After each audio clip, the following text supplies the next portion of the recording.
بسم اللہ الرحمن الرحیم۔ السلام علیکم، میرا نام ہے ذیشان عثمانی۔ نماز کیوں ضروری ہے؟ میرا ایک دوست ہے عبداللہ، اس سے تھوڑی سی بحث ہو گئی تو میں نے پوچھا یار نماز کیوں ضروری ہے، مطلب ضروری کیوں پڑھے نماز؟ تو کہنے لگا بھیا دیکھو، اسلام کے 5 ارکان ہیں نا، شہادہ کلمہ بندہ پڑھتا ہے، نماز، روزہ، حج اور زکوٰۃ۔ کہہ رہا ہے باری باری سب کو دیکھ لیتے ہیں۔ اگر آپ پیدا ہی مسلم گھرانے کے اندر ہوئے ہوں، پیدا مسلمان ہوئے ہوں تو آپ شہادہ نہیں کرتے، آپ جا کے کہیں اسلام قبول نہیں کرتے، آپ بائی ڈیفالٹ مسلمان ہو تو یہ آپشن، یہ جو رکن تھا یہ کٹ گیا، یہ آپ کو نہیں کرنا کیونکہ آپ آلریڈی مسلمان ہیں۔ اگر آپ کے پاس پیسہ نہ ہو تو زکوٰۃ کوئی نہیں ہے، آپ زکوٰۃ لے سکتے ہو، دینی نہیں ہے، پیسہ نہیں ہے تو زکوٰۃ بھی جو تھی وہ بھی موقوف ہو گئی۔ اگر آپ کے پاس پیسہ نہ ہو تو آپ نے حج بھی نہیں کرنا۔ اگر آپ کی طبیعت خراب ہو، اگر آپ کو راستے میں لٹ جانے کا ڈر ہو، آپ سفر اتنا زیادہ نہیں کر سکتے ہو، آپ کے پاس محرم اویلیبل نہیں ہو تو حج بھی موقوف ہو گیا، تو زکوٰۃ بھی موقوف ہو گئی، حج بھی موقوف ہو گئی، شہادہ بھی موقوف ہو گئی۔ روزہ، اگر آپ کی طبیعت خراب ہے تو آپ روزہ نہ رکھیں، آپ پریگننٹ ہیں تو آپ روزہ نہ رکھیں، آپ کا شوگر بی پی کا مسئلہ ہے، ڈاکٹر آپ کو ایڈوائز کرتا ہے آپ روزہ نہ رکھیں، آپ سفر کے اندر ہیں تو آپ روزہ نہ رکھیں، تو روزہ بھی موقوف ہو گیا۔ تو روزہ بھی گیا، حج بھی گیا، زکوٰۃ بھی گئی، شہادہ بھی گئی، باقی اب بچی نماز۔ اچھا کہ اب نماز چھوٹ سکتی ہے، آپ سفر پہ ہیں تو آدھی پڑھ لیں، آپ کو قبلہ کی ڈائریکشن نہیں پتہ، جہاں پہ دل بولتا ہے ادھر منہ کر کے پڑھ لیجئے۔ آپ کے پاس وضو کے لیے پانی نہیں ہے تو آپ تیمم کر لیجئے۔ آپ کھڑے ہو کے نہیں پڑھ سکتے تو بیٹھ کے پڑھ لیجئے، بیٹھ کے نہیں پڑھ سکتے تو لیٹ کے پڑھ لیجئے، لیٹ کے نہیں پڑھ سکتے تو اشاروں سے پڑھ لیجئے۔ کسی بھی صورت کے اندر جو نماز ہے وہ ختم نہیں ہوتی۔ جب نماز فرض ہو جائے بھائی صاحب تو کائنات کا سب سے زیادہ اہم کام اس وقت نماز ہوتی ہے۔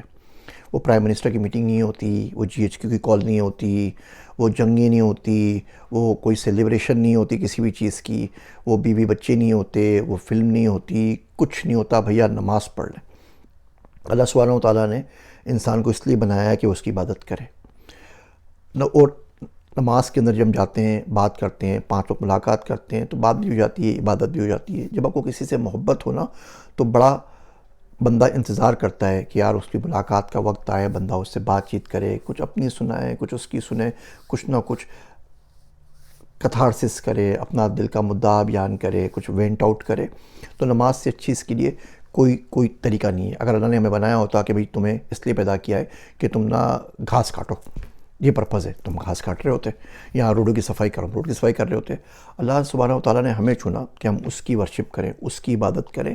اس سے بڑا اعزاز ایک مومن کے لیے، ایک بندے کے لیے کیا ہو سکتا ہے؟ تو یہ بندگی ہے، یہ اصل ہے۔ نماز کچھ بھی ہو جائے کوشش کریں کہ نماز نہ چھوڑیں، پڑھ لیجئے۔ فرض پڑھ سکتے ہیں بھیا، خالی فرض پڑھ لیجئے، خدا نہ خاصا چھٹ جائے نا، فجر چھٹ گئی، اب ظہر پہ کھڑے ہوئے نا، 2 رکعت پہلے قضا کر لیجئے فجر کی، ظہر چھٹ گئی اثر پہ قضا کر لیجئے، قضا ضرور کر لیں، پڑھتے رہیں، زیادہ کر لیں، اشراق پڑھ لیں، چاش پڑھ لیں، ابابین پڑھ لیں، تہجد پڑھ لیں۔ نفل نمازیں نا کہیں نہ کہیں کمپنسیٹ کر دیں گی آگے جا کے آپ کی فرض نمازوں کو، یا جو بھی کمی بیشی آپ کی ہو جاتی ہے تو ایک کلاس چھوٹ جاتی ہے تو ہم کمپنسیٹ ایک کلاس کر لیتے ہیں۔ ایک ٹیچر نہیں ہوتا تو اس کے لیے سبسٹیٹیوٹ ٹیچر آ جاتا ہے۔ بالکل اسی طریقے سے نوافل سبسٹیٹیوٹ کر دیتے ہیں ان کو، تائیوں کو، ان فرض نمازوں کو جو چھوٹ گئی ہوتی ہیں، اور کوشش کریں، لکھ لیجئے کتنی عمر ہے بھیا، 10-12 سال کی عمر میں نماز فرض ہوئی، آپ 40 سال کے ہیں، 30 سال کی نماز پڑھنی تھی، 10 سال سے اب ریگولرلی نماز پڑھ لیں، 20 سال کی چھوٹ گئی ہے، ایکسل شیٹ بنا لیجئے نا، 5 نمازیں، ہر نماز کے بعد نماز پڑھ لیا کریں، فجر پڑھیں، 2 رکعت ایکسٹرا پڑھ لیں کہ اللہ میں قضاء عمری میں سے جو فجر چھوٹ گئی ہے وہ کاؤنٹنگ شاؤنٹنگ نہ کرے، کوئی 10 سال کی چھٹی نا، اگلے 10 سال تک پڑھتے رہیے، سب برابر ہو جائے گا، زندگی بھر تک پڑھتے رہیے، یاد نہیں ہے، زیادہ حساب کتاب کرنا نہیں آتا، جتنی پڑھ سکتے اتنی پڑھ لیں، کم سے کم یہ تو لکھا جائے گا نا کہ بندہ نے کوشش کی تھی، یہ ادھار واپس کر رہا تھا، راستے میں بیچارہ مر گیا، موت آ گئی تو کیا ہوا، نیت تو کم سے کم تھی نا، اللہ نیت کے صدقے بخش دے گا۔ ظہر کے ساتھ ظہر پڑھ لیں، عصر کے ساتھ عصر پڑھ لیں، مغرب کے ساتھ مغرب پڑھ لیں، عشاء کے ساتھ عشاء پڑھ لیں، نماز ضرور پڑھ لیں۔ اگر آپ نماز پڑھیں گے تو یہ عادت آپ کے بچوں کے اندر آئے گی۔ دیکھیے میں آپ کو ایک چھوٹی سی بات بتاتا ہوں، آپ نے صبح کا ناشتہ کیا، آپ نے دوپہر کا کھانا کھایا، آپ نے رات کا کھانا کھایا، اب کل آپ پھر یہی کر رہے ہیں، پرسوں آپ پھر یہ کر رہے ہیں، بولیں یار عجیب آپ نے عادت بنائی ہوئی ہے، عجیب تکرار کیے جا رہے ہیں، کیا بدتمیزی ہے؟ تو آپ بولیں گے بھیا یہ عادت نہیں ہے، تکرار نہیں ہے، ضرورت ہے۔ کھانا نہیں کھاؤں گا نا تو مر جاؤں گا، پانی نہیں پیوں گا تو مر جاؤں گا، میری ضرورت ہے۔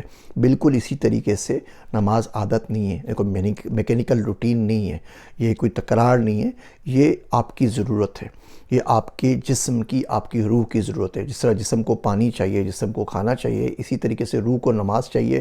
نماز کے بغیر یہ آگے پیچھے کچھ نہیں کر سکتی۔ یہ نماز آپ کو ہمت دیتی ہے، یا آپ کو حوصلہ دیتی ہے، آپ کو توکل دیتی ہے، یا آپ کو شکر سکھاتی ہے، یا آپ کو دعا کی طرف لے جاتی ہے کہ بعد میں مشکلات آئیں تو آپ اس کے اوپر ڈٹے رہیں۔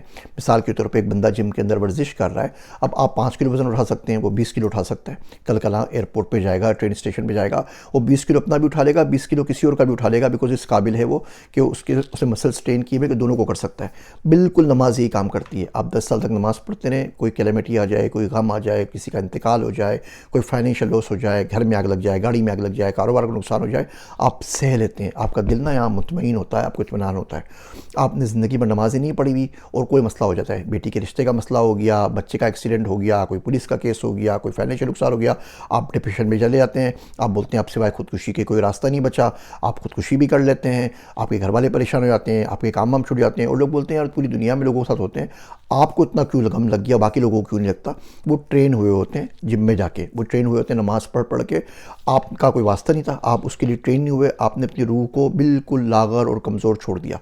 جب بندہ ان تمام چیزوں پہ کام کرتا ہے، تقوی اختیار کرتا ہے، اللہ علم دیتا ہے، اللہ حکمت دیتا ہے، اس کا دل اتنا مضبوط ہو جاتا ہے کہ باقی جو لوگ اس کے پاس آتے ہیں، جن کی امیدیں مدھم ہو گئی ہوتی ہیں، جن کو زندگی میں بہت ساری پریشانیاں ہو گئی ہوتی ہیں، بہت ساری چیزیں زندگی میں چل رہی ہوتی ہیں، وہ اپنے آپ کو بھی سنوار سکتے ہیں، وہ ان کو بھی سنوار سکتے ہیں، کوئی مشورہ دے سکتے ہیں، اس لائن کے اوپر لا سکتے ہیں۔ تو زندگی میں کچھ کریں نہ کریں بھائی صاحب، پڑھیں لکھیں، پیسہ کمائیں، جو کچھ کرنا ہے کریں، ایک بات گرا سے باندھ دیجئے کہ نماز نہیں چھوڑنی، کچھ ہو جائے تو قضا پڑھ لیجئے، نماز نہیں چھوڑنی، نماز کا کوئی آپشن نہیں چھوڑنے کا، نماز نہیں چھوڑنی۔ یہ ہماری عورتیں بہت زیادہ اس میں بے دھیانی کرتی ہیں، بات بات میں نماز چھوڑ دیتی ہیں، بچہ رو رہا ہے تو نماز گئی، کھانا پکانا ہے تو نماز گئی، صفائی کر یہ تو نماز گئی، شوہر کو غصہ آ گیا تو نماز گئی، شوہر کو پیار آ گیا تو نماز گئی، شوہر کو کچھ بھی ہو گیا تو نماز گئی، سسرال والے آ گئے تو نماز گئی، میکے جانا ہے تو نماز گئی۔ یہ اتنی نمازیں چھوڑ کے کرو گے کیا بھیا؟ جس چیز کے لیے بنے ہو اگر وہ کام نہیں کرو گے تو بننے کا، ایگزسٹنس کا کوئی کلیم دعویٰ کوئی رہتا نہیں ہے نا۔ یہ آئی فون ہے، اگر یہ آئی فون میرے پاس فون ہی اس کے اوپر نہ آئے، کام کرنا چھوڑ دے تو اس کو اٹھا کے روڈ پہ پھینک دوں گا نا، ٹیوب لائٹ اگر جلنا بند کر دے تو اس کو ریپلیس کر دوں گا، اس کو کچرے میں پھینک دوں گا۔ تو اگر آپ نماز نہیں پڑھتے تو یقین جانیے کہ کچرے میں پھینکے جانے کے قابل ہیں اور کچھ بھی نہیں۔ میری تلخ باتیں آپ کو بری لگی ہوں گی، معذرت چاہتا ہوں، لیکن کوئی اور طریقہ نہیں ہے سمجھانے کا، بتانے کا کہ بھیا نماز بہت بہت بہت زیادہ ضروری ہے۔ اس کی وجہ سے دین تو بنتا ہے، دنیا بھی بن جاتی ہے۔ جو آپ نماز نہیں پڑھیں گے تو دنیا میں آپ کو لگ رہا ہوتا ہے آپ اونچے اڑ رہے ہیں، یہ کر رہے ہیں، وہ کر رہے ہیں، اور پھر آخری عمر میں جا کے کوئی نہ کوئی خدا نخواستہ بری بیماری آ جاتی ہے، کوئی ایسی پریشانی زندگی میں آ جاتی ہے جس کے آپ متحمل نہیں ہو سکتے، جو آپ کی کمر توڑ کے رکھ دیتی ہے، پھر آپ کو سمجھ میں نہیں آتا آپ کہاں جائیں، کس کے پاس بات کریں۔ اس کے بعد جو رود ہوگے، نمازیں پڑھو گے، تو اگر پہلے سے پڑھ لیتے تو اس قابل ہوتے نا کہ وہاں پہ اس کو سنبھال سکتے۔ تھوڑے کہے کو زیادہ جانیے۔ امید کرتا ہوں چھوٹے چھوٹے ریمائنڈر زندگی میں کہیں نہ کہیں بدلاؤ کا سبب ضرور بنیں گے۔ میرے واسطے دعا کیجیے گا۔ میں ہوں آپ سب کا ذیشان عثمانی۔